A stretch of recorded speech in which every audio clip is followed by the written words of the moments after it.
Hello everybody and thank you for joining me on YouTube. So for the first version of Organ Talk, I have invited Stefano Ferretti, who created the YouTube channel Lamantovana, and it was our first try of Organ Talk. We were interviewing each other and it was a big fun, so I hope you will enjoy watching. This is the moment we decided to have this fun project and just invite people and talk to them about organ music and about everything pretty much. But first of all, wait, I will add our nice guest. First of all, we'll just talk to each other. It makes me think pretty much about Glenn Gould, interviewing Glenn Gould about Glenn Gould. Hi, Stefano. Hi, Sasha. So, this is Stefano, who is also well known as, oh my god, this is that guy.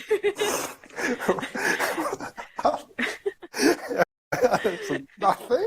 Yeah, because Stefano runs this great project called Lamantovana on YouTube. With thousands of views now with only organ music videos, and I have a cool experience of working with you. It was so good. By the way, our video, or my video, is now number 2 popular video on your channel, which is... And in my opinion, the very best. Oh my god, no. Well, thank you. You're welcome. We decided to hit our idea first, just talking to each other, and then having our guest at the end of this week. Am I right? You're totally right. Yeah, good. I actually want to ask you a few questions, Stefano, because you have this cool YouTube channel, but you are not an organist. Not at all, absolutely not. Yeah, you see? So how did that happen? Why did you start that? Well, it is a very good question, but it is very simple. I love photography. I love music. I start with my photo camera to do photos of the organist, and then I noticed, because I'm very smart, that I can use for videos.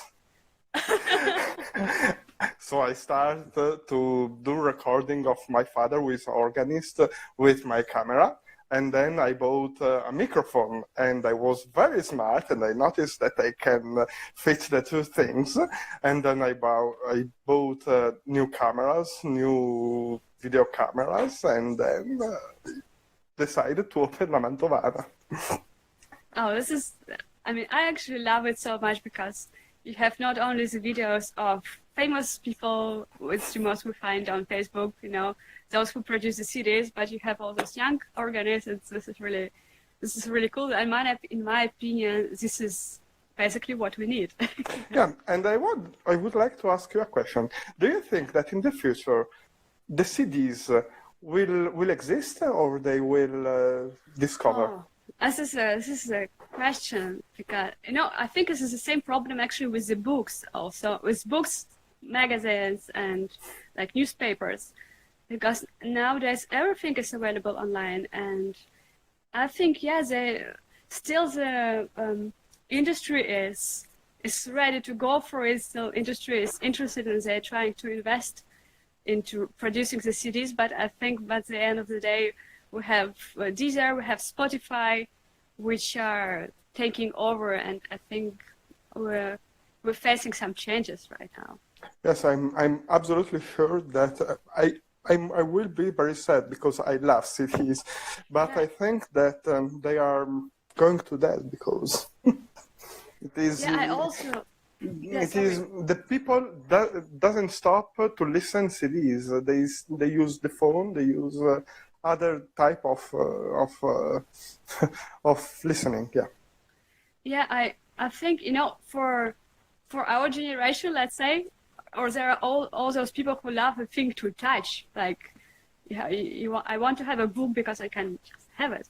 But for the younger people who grew up with technology, it's a different thing. So I think within next 30 years, there will be no CDs anymore. There will be huge YouTube, and everything will be available. And do you remember the first CDs you listened to?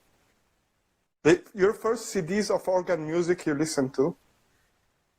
Yes, my Which first is? CD of organ music I've listened to, it was Midnight in Notre Dame by Unedited. Wow. Yeah, because I wasn't I'm a little really bit surprised because I think that is just 4 or 5 years ago, yeah? No. Oh, listen, it's at least 10 Ruggero years. Pilla is the best. Ciao, Ciao, Ruggero. Come stai? First of all, ciao everybody, and thank you for joining us. Yeah. You can write your questions and your comments, and we are welcome. Absolutely, yeah. Yeah, no, it's not recent because it came out before I started playing organ. Okay. And I met a person who was a manager for creation of this CD. Wow. And he told me about that, and so I listened to that. And at this moment, it's not my favorite recording, for example, but it was something what impressed me a lot. Was it recorded before or later the last restoration? I don't know. I think it was after. Okay. It is the CD with the Balbas, with La Marseillaise. It's a CD with all these transcriptions and with Rachmaninoff transcription and Okay. what's without Prokofiev transcription. Yeah. Okay, Good. but let's get personal. How are you? I'm very fine. For those who don't know, Stefano is in the middle of quarantine in Italy, so I am a lucky guy. No, I'm totally fine, and I saw that a friend of mine now is online, and I would like to say him that busy button, okay, and okay. Yeah. No, here in my area, the situation is not dramatic. We must to stay at home, but it is okay. Have you already violated the rules of quarantine? Sorry? Have you break the rules of staying inside, or you're a good guy? I am totally good guy. I stay at home. I stay at home. I stay at home. I just go to take the thing to eat. Only that. I need it. Yeah. How is the situation in Russia? Oh, in my region we have by now only 5 people diagnosed with this virus. But we are all just like, there are no concerts, there are no exhibitions, things are closing. But I mean, for the prevention, it's fine. We'll stay home for a while, it's okay. But I have to ask a second question that is very, very interesting in my opinion. What do you think will be the situation, the organ situation in the next 10 years for organists, for organ builders, for church organists? How do you think that it will be? How will? What will happen? In December I was talking to Louis Robillard. Yeah. And I asked him like, what shall we do? Like from his height, and he said he doesn't know, and that the time has changed so quickly that Robillard himself is far away from reality. He doesn't know, and he said that we have it nowadays. We have it harder than they had it as they were young. For example, like Michel Bouvard became an organ teacher by the age of 22. Yeah, and now you're like, by the age of 22, I don't have any diploma which will allow me. Now it's totally impossible. It is sci-fi. So I think it's hard. There are still. It was actually my question for you also. What do you think about? Is there young people interested in organ music, in your opinion? Because I think there still are. So I hope it will live.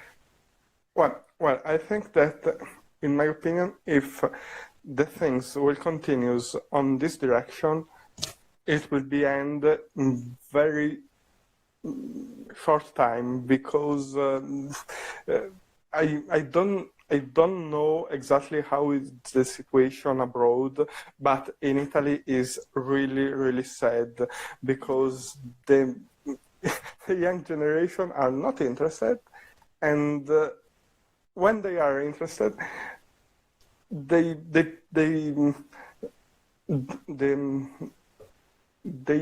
usually, not always, but is common, that they prefer to do the war and not to understand that the situation is dramatic, and it is very, very sad. I think that in this moment all the organists must understand that the organ world is going to die, and it is better, in my opinion, to to understand the thing and things on new ideas. Okay, in my I try to do something, but it's very, very difficult. It is extremely difficult. Yeah, I was thinking, basically, in my opinion, for an average person, for some reason coming to an organ concert, it's a tough experience. Yeah, like people don't usually go to organ concerts. Like it's hard, and you see organists trying to find new ways to communicate. So you have like organ with dancing, organ with electronics, or like silent movies, which is great. Yeah. We also had or in Russia we had organ with a fashion show, which is I don't know, but fashion show. Fashion show, like there were models walking on stage. Wow. Yeah. Wow. Yeah, I do remember. I mean, it's a hard thing to manage right now. We have to stay in balance between new ways and older ways, like not to lose ourselves, but stay up to our times, And organ music is such an academic, strict area, so it's hard. Yeah, totally. Yeah. Let's do a video with you play something and the dancer will dance on the music. It will be great. and then I will dance. Yeah, it is an old idea of mine, and I never find someone who did it. It is very sad.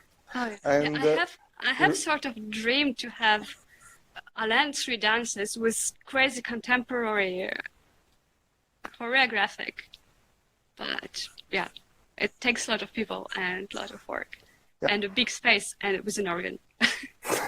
Yeah. And I have a very stupid question, but I want to do the same. How old are you when you start? Wait, Ruggero, the repertoire affair is key, in my opinion. Yes, I totally agree with Ruggero. I totally agree. Yeah, but I mean, you cannot always, like, there is a popular things which like people love to listen to, like D minor toccata and fugue. Yeah. But what else? Like, we have to educate people, but it's not that easy. But I think that I don't know. But I think really that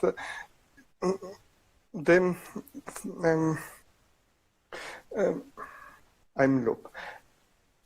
The choice of new repertoire can, for example, people who can improvise. It is stupid, but it is nice to improvise on a stupid theme like, I don't know, Gigi Dag, for example, Gigi D'Agostino.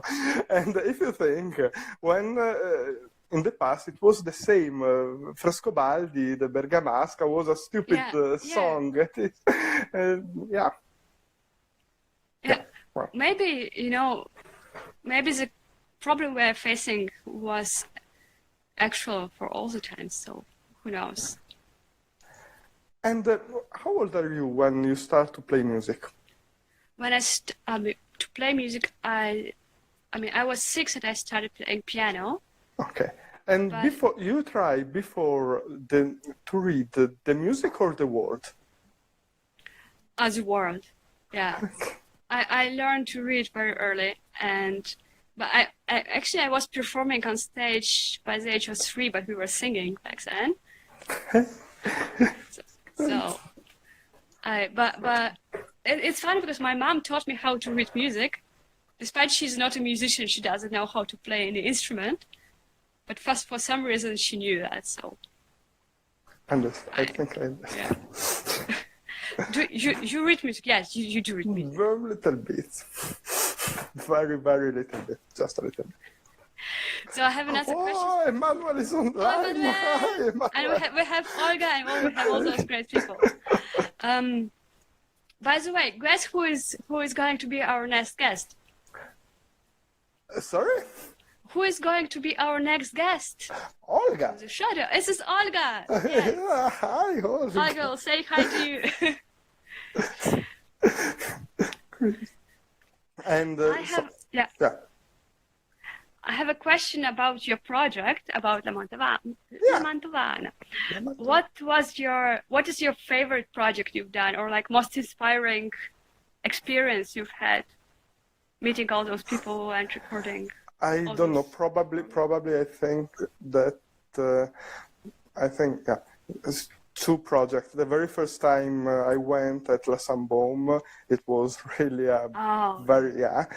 and I think that the most emotional things was when I went in Leipzig to Bach. It is really unbelievable, totally unbelievable. I was first in Rötha and then in Leipzig, and you know that you are walking where Bach walked, and it is extremely touching. Yeah, it is probably Yeah. I love those videos from made by Emmanuel. Justement. He's really. I think that now is the best French Baroque organist in the world. He's really unbelievable. I can listen for hours his interpretation because he's the best. Like there are about 30 views just from me on the Dumas Tiercentai. For Easter, I think that I will share the complete suite by Dumas recorded with Emmanuel. Yeah. Oh, I'm jealous. Yeah. I play too. I will record with you too. In Toulouse. We have this organ built originally by Deloigne in Toulouse, which is originally from 17th century.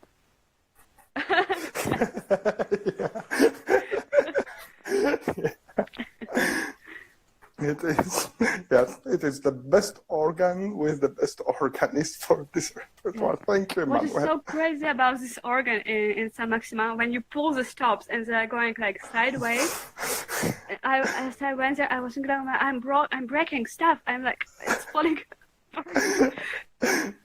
I remember the first time I heard the bombard, it was...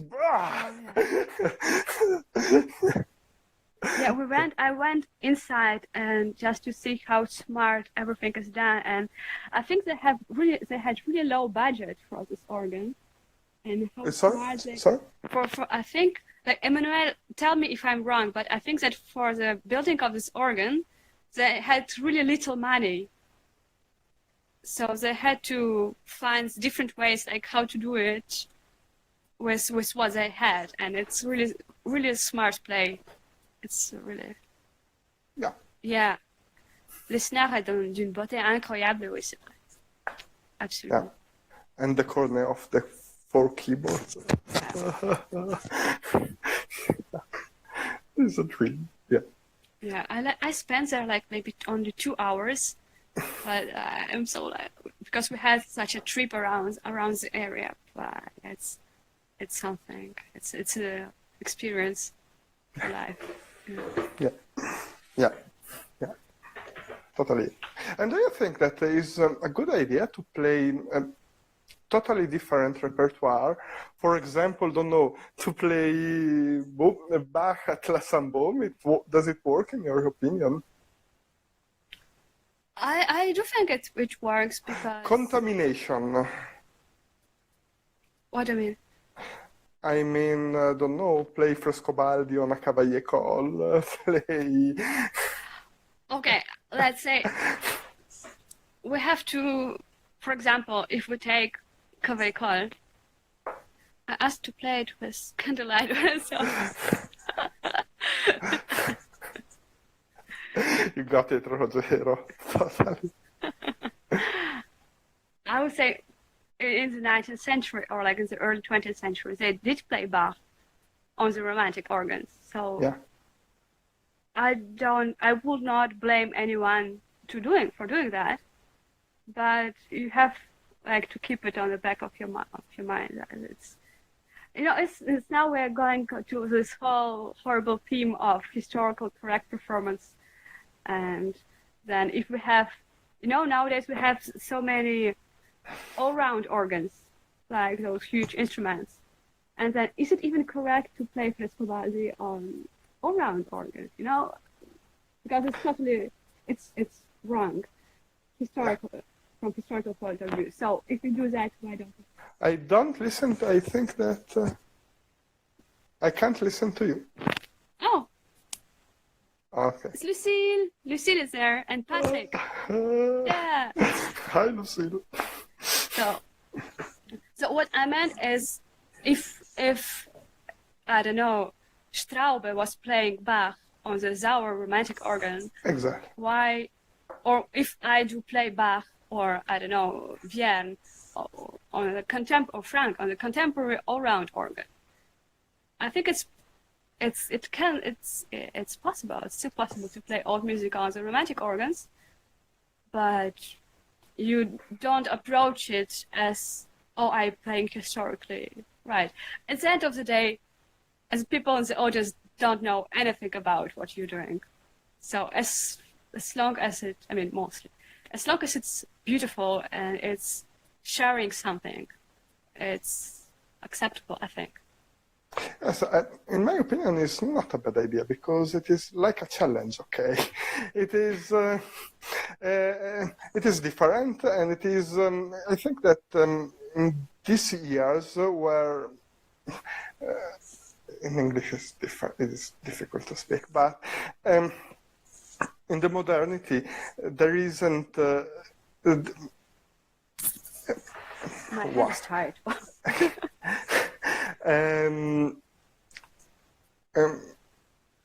I think that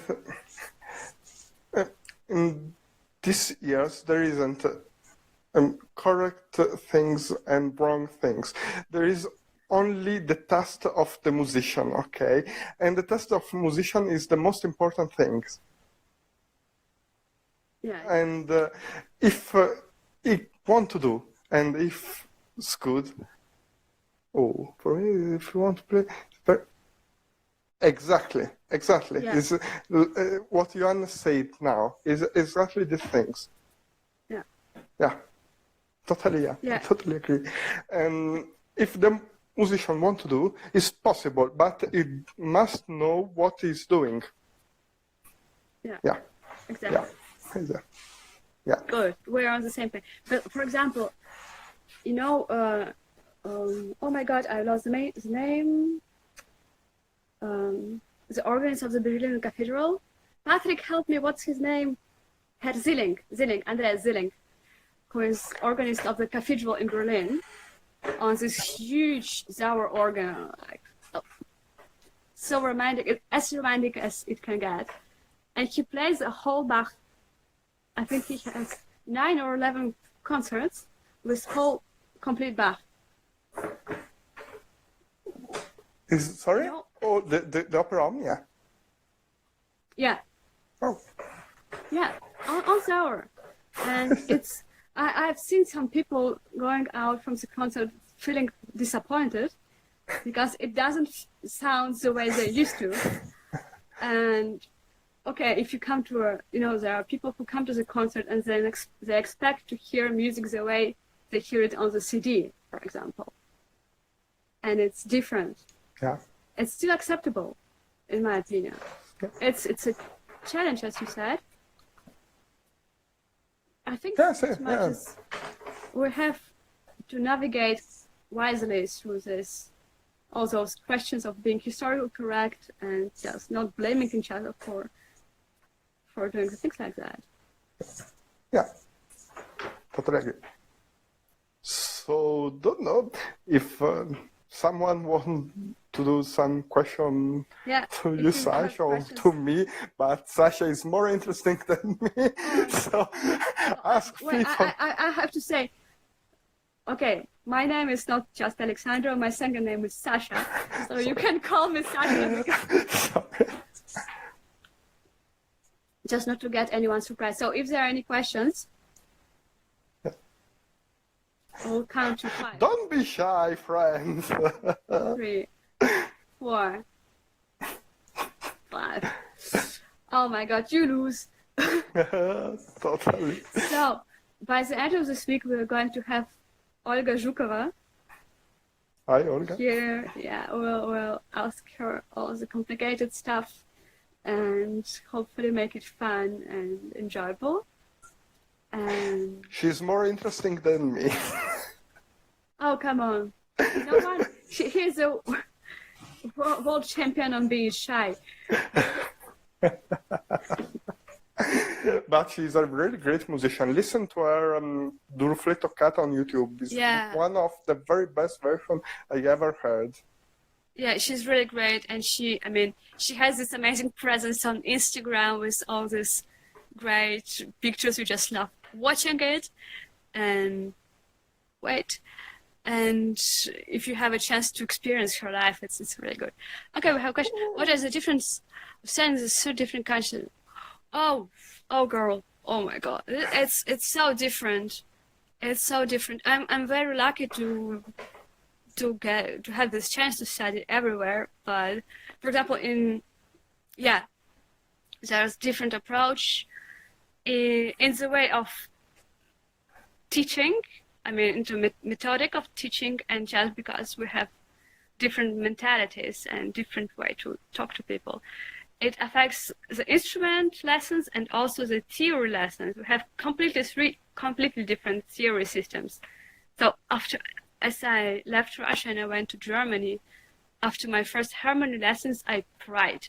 I went to the bathroom because I cried because I knew everything. I've learned everything. I was all like best mark student, and then I got there and I didn't understand a thing because it's so different.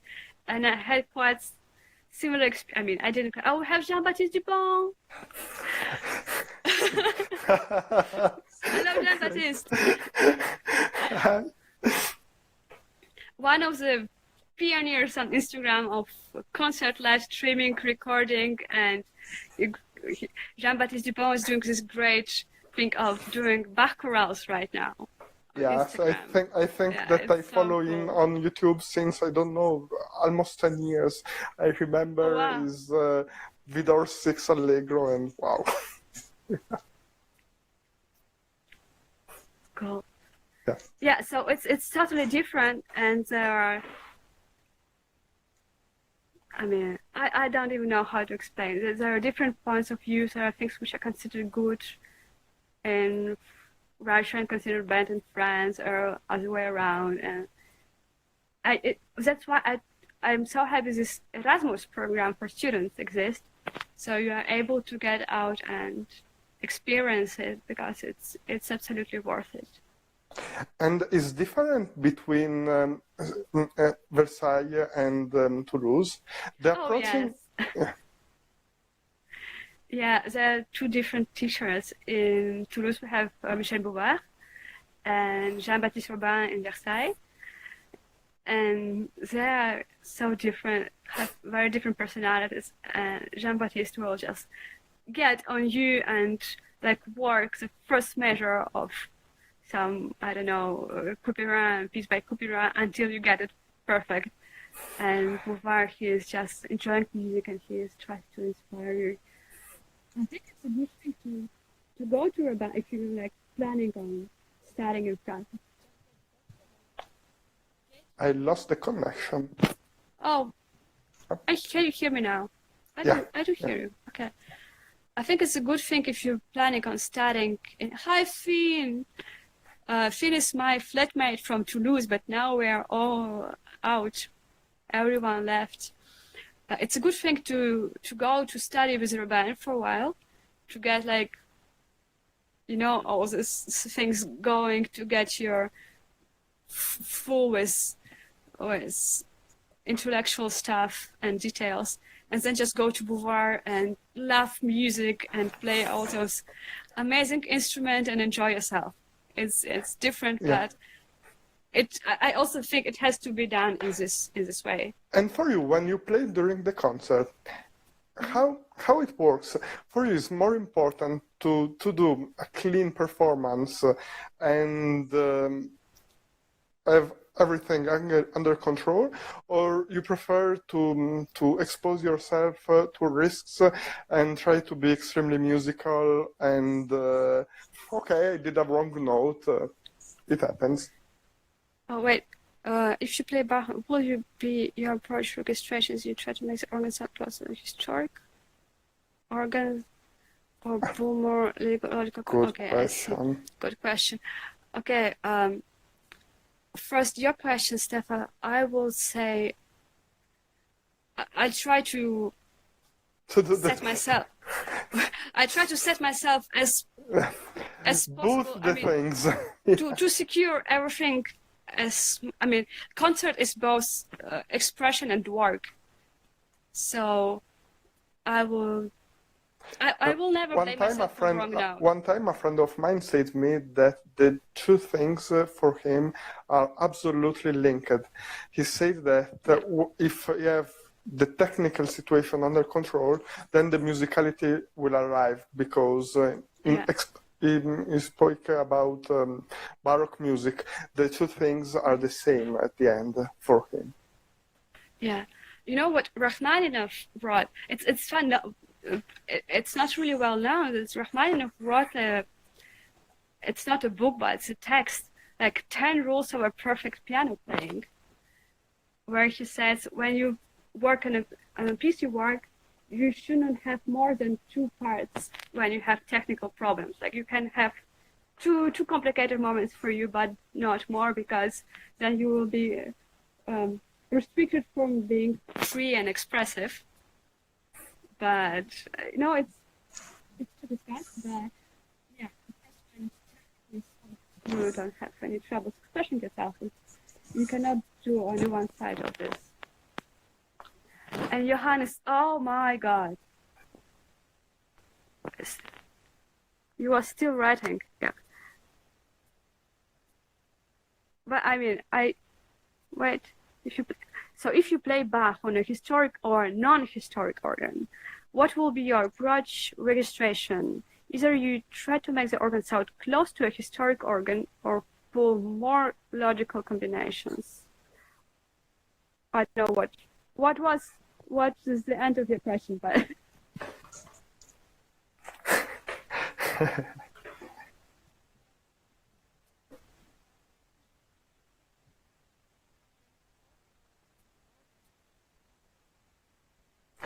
And are you difficult when you play totally different instrument, like, for example, Italian instrument? Oh, I can't listen. Hi, can you hear me now? Yes. Okay. For you, are difficult to play the Italian historical instrument? It's been a while since I did, but I don't have the experience with subsemitoni. It throws me out. But if I will have a chance to practice with them for a bit, I think it will be fun. I love the sound of Italian. There are a lot of I don't know, but I don't know if you know, but there are a lot of theories on the semitones, how to use it. There are disputes between organists and musicologists. Someone say that they are not to use when you play the solo repertoire, but only when you play with other instruments. It is a very long story, and in my opinion, it's not very interesting. Yeah, I would say I'm not really profoundly educated in this question. I don't know the sources on this problem, but for me, for example, for my experience of confronting for the first time an organ with subsemitones, it was just the fact where do I put my finger? And the first point for me is just, when you play, you still, there is a part of you which is working just mechanically. There's a muscle memory and stuff like that. So where all of a sudden there is a double keys, is disturbing, and then you have just to make the decision, to find the decision, and I think it's done. It's also the same problem, I've talked, my first organ teacher was Italian. Oh, by the way, it was Paolo Crivellaro. Oh, great, Paolo. Yeah, and just like, I think these days, there is his new book coming out in Italy about French classical music. Yeah. I think it will come soon, like in summer it will be published in English, but it's already out in Italian, so it's might be interesting. Extremely. Yeah, and so he told me to when you have I don't know the name for in English for that. When you have a Wolf, when you have this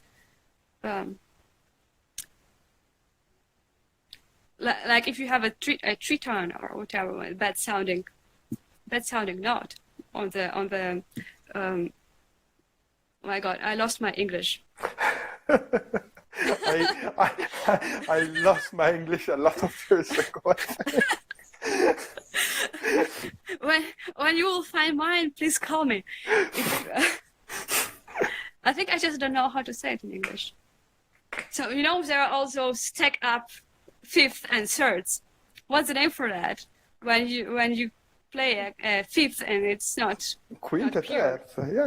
Well. So when you hear this sound, which doesn't sound right on the historical organ, for example, in my professor's opinion, mean tone, temperament. Yeah. So if you hear this like whatever sol diez or whatever, or la diez, you have to like put a trill on that or play it really short, so you will hide it. And then I ask my dearest Luigi Ferdinando Tagliavini. I ask him. I love him so much. I asked him what he thinks about that, and he said, "Oh, you have just to enjoy this horrible sound for as much as you can, because this is a way of expression." Yeah. And I love it so much that you have this torturing, but all those chromatic fantasies. It's incredible. Yeah.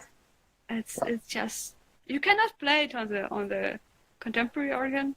It's just stupid. Oh, it's totally true. The Italian organ it is a stupid thing, but they are incomplete. They are not complete instrument. You can play almost nothing, but the music you can play on them is unbelievable. It is perfect. Stop. Yeah. Yeah. I mean, you will not play Björn. No, not at all. But I listened one time Reger on late 15th Italian organ, 15th century. Wow. Yeah, it works. It is totally strange. I will send you the link. Yes, please. Oh, it's interesting. It's just a short fugue. Yeah, okay. Because I think, first of all, I think about Reger as he is linked with Frescobaldi, for sure, because all of his phrasing and freedom, it's so secondo practica. It's so much. Yeah. Makes me think so much about Frescobaldi. Yeah. And also those sounds of like principale in Italian organs. It's so singing, it's so romantic also. Yeah. It's the best. Oh, yeah. Yeah. For distance, it is absolutely the better on the board. Yeah. Yeah. Okay. As I see we don't have any more questions, I think we'll just have to say that I haven't understood if Johannes haven't complete his question. I'm very stupid.